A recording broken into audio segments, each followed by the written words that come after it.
এদিকে চিন্ময় কৃষ্ণ দাসকে অনেক আগে ইসকন থেকে স্থায়ীভাবে বহিষ্কার করা হয়েছে বলে জানিয়েছেন ইসকনের সাধারণ সম্পাদক চারুচন্দ্র দাস ব্রহ্মচারী। দুপুরে স্বামীবাগ আশ্রমের সংবাদ সম্মেলনে তিনি বলেন, চিন্ময় কৃষ্ণের কার্যক্রম সম্পূর্ণ তার ব্যক্তিগত, এর জন্য সংগঠন দায়বদ্ধ নয়। এ সময় সবাইকে শান্তি শৃঙ্খলা বজায় রাখার আহ্বান জানান চারুচন্দ্র দাস ব্রহ্মচারী। বলেন, চিন্ময় কৃষ্ণ দাসকে ঘিরে ভারতের মন্তব্যে বা অবস্থানের সঙ্গেও ইসকনের কোনো সম্পৃক্ততা নেই। কোনো দেশের কোনো ব্যক্তি চিন্ময়কে নিয়ে কি উদ্যোগ নিল বা কি বলল তার জন্য ইসকন দায়ী নয়।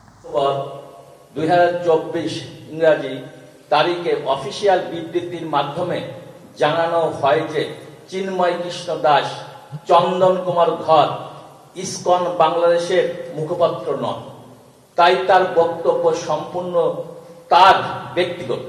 অতএব নীরাজ গৌর দাস, স্বতন্ত্র গৌর দাস ও চিন্ময় কৃষ্ণ দাসের বক্তব্য এবং কৃতকর্মের জন্য ইসকন বাংলাদেশ কোনোভাবেই দায়ী নয়।